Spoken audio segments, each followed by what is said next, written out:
आजपासून कोकणात ना चाकरमानी दाखल झाले. शनिवार रविवार सुट्टी पडली ना, म्हणजे शुक्रवारी रात्री बसले की शनिवारी येऊन पोचले. तुडुंब बाजार भरलेला. आज मी करतोय फोडणीचं भात.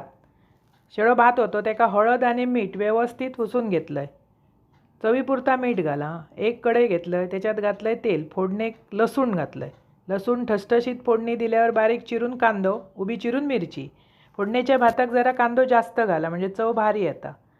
थोडा लाल तिखट घातलंय. व्यवस्थित परतून भात घातलंय. आम्ही थोडो पण भात रवलो शिल्लक, एक तर तो भाकरीचा पीठ मळतो तेव्हा त्याच्यात घालून भाकरी थापून घेतो, किंवा थोडं असं रवलो तर दुपारच्या जेवणाक घेतो किंवा फोडणीक घालतो. अजिबात भात टाकणो नाही, म्हणजे अन्न आम्ही टाकणो नाही. व्यवस्थित तो परतून झालो की वाफ काढायची. मग त्याच्यात भरपूरचा खोबरा आणि कोथिंबीर घाला. अप्रतिम चव येता. असो भात करा, खावा. सगळ्यांक आवडता हो. तुमकांय आवडतलो आणि आवडल्यास पटकन माझं चॅनल सबस्क्राईब करा.